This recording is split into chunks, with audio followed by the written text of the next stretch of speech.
Hi everyone, I'm Anna. The first episode of The Truth of Independence or Unification showed the consensus we have found from different political parties in Taiwan. In the second episode, we will give you various points of view as well as advantages and benefits we have on the way to become a typical strong nation.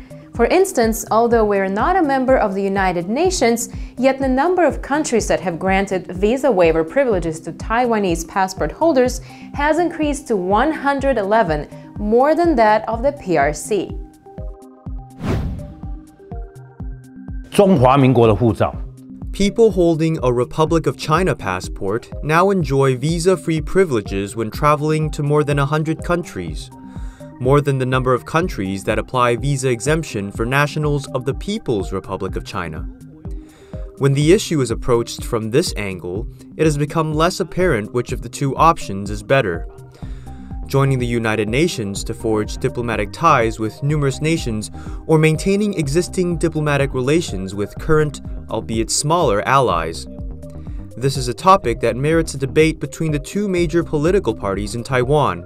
A window of opportunity has presented itself for Taiwan to take over from Hong Kong the status as a financial hub in the Asia-Pacific region, as the latter's competitive edge is being chipped away.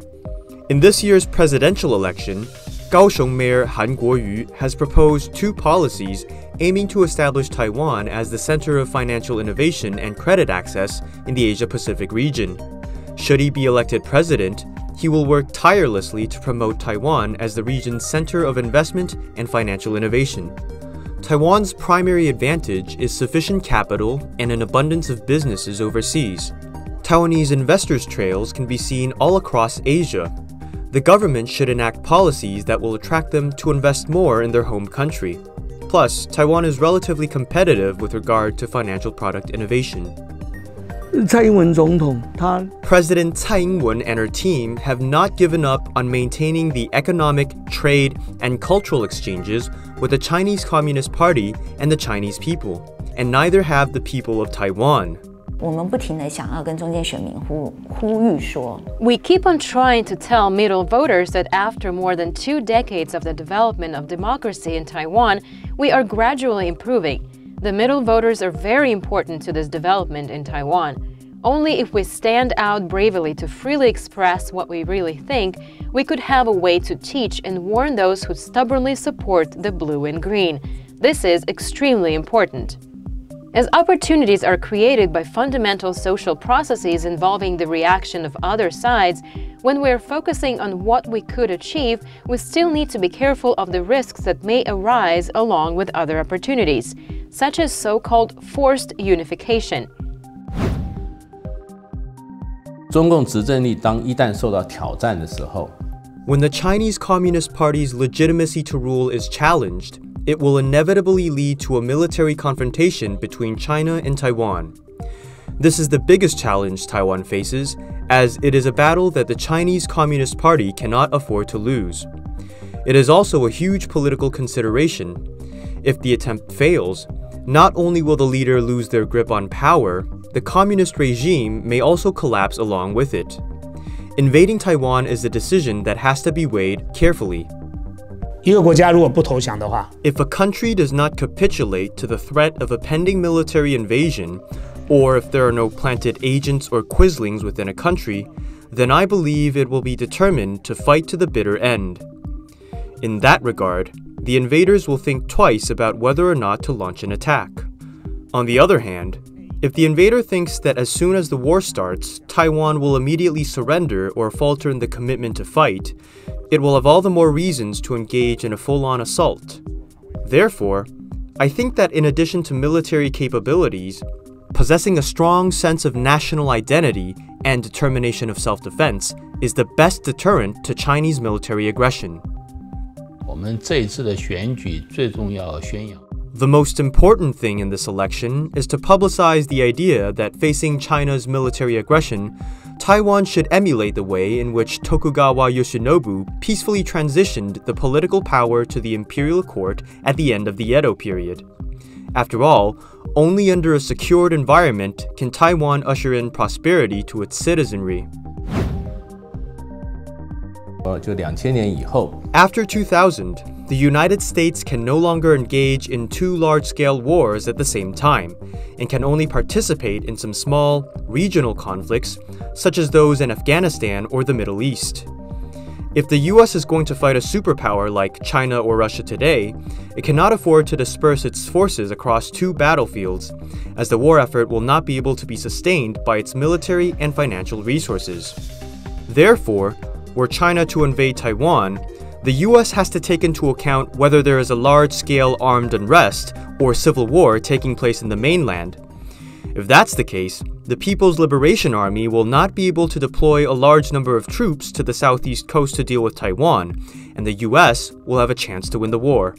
When the mainland is embroiled with the United States, especially in a trade war or in conflicts concerning international politics, we need to avoid becoming a pawn of the US, because her actions are still guided by her own interests. However, when dealing with the United States, Taiwan must be vigilant, as the US gives its own national interest utmost priority. As a result, it is advisable for Taiwan to behave toward the US with reservations and not put all eggs in one basket. If we cannot count on anybody else, which side is better for us to stand on? On the American side, on the China side, or on our own side? What is our own side? For many years, Taiwan has been forced to take sides with either of the two major powers. Pleasing both sides is not an easy task. Upsetting both sides can be catastrophic. Therefore, the choice between the two great powers essentially boils down to siding with a country that poses no threat to us and may even become an ally. This decision is inevitable, and more so for a small country. In our case, Taiwan will choose a government or country that enjoys freedom, democracy, and human rights just like us. Moving forward, Taiwan should utilize its unique identity, which has several characteristics. First and foremost is democracy. Taiwan should continue to develop its democratic political system by holding free elections and fostering an environment where people's freedom flourishes. Upholding the democracy and freedom that Taiwanese people hold dear is the best strategy for Taiwan to change China's political system. Now, since we have so many choices for the real and rational middle voters, you can compare the political opinions of these candidates. Which one is your favorite? Just go ahead to support him or her. We are not encouraging you to vote for the People First Party or the Taiwan People's Party. Any party that can promote changes in Taiwan outside of the blue-green frame, your support is good for the development of democracy in Taiwan. One of the interviewees said to us that economically it is inevitable to stand on the side of China. However, the result of the election is very clear. Taiwanese want to keep freedom and democracy more than to get rich under the threat of so-called unification. What we can do under the threat of force from China is we can work together.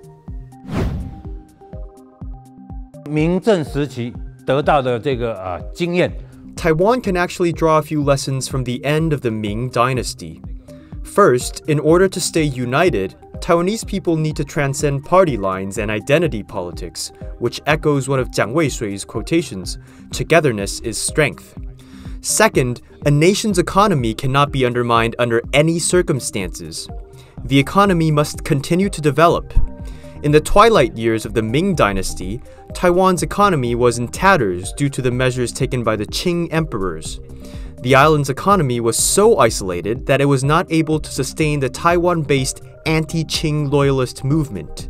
Time is running fast. After the election, we have a lot to work on for a better future.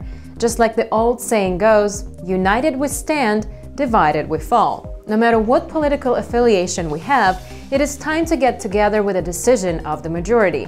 This is what we're proud of, being a real democratic nation. And this is what we stand for to convince the other side of the strait. Along with united strength, our economy will grow and improve if we cooperate. I'm Anna. Hope you enjoyed this episode. You can find more on Fundy website. See you there!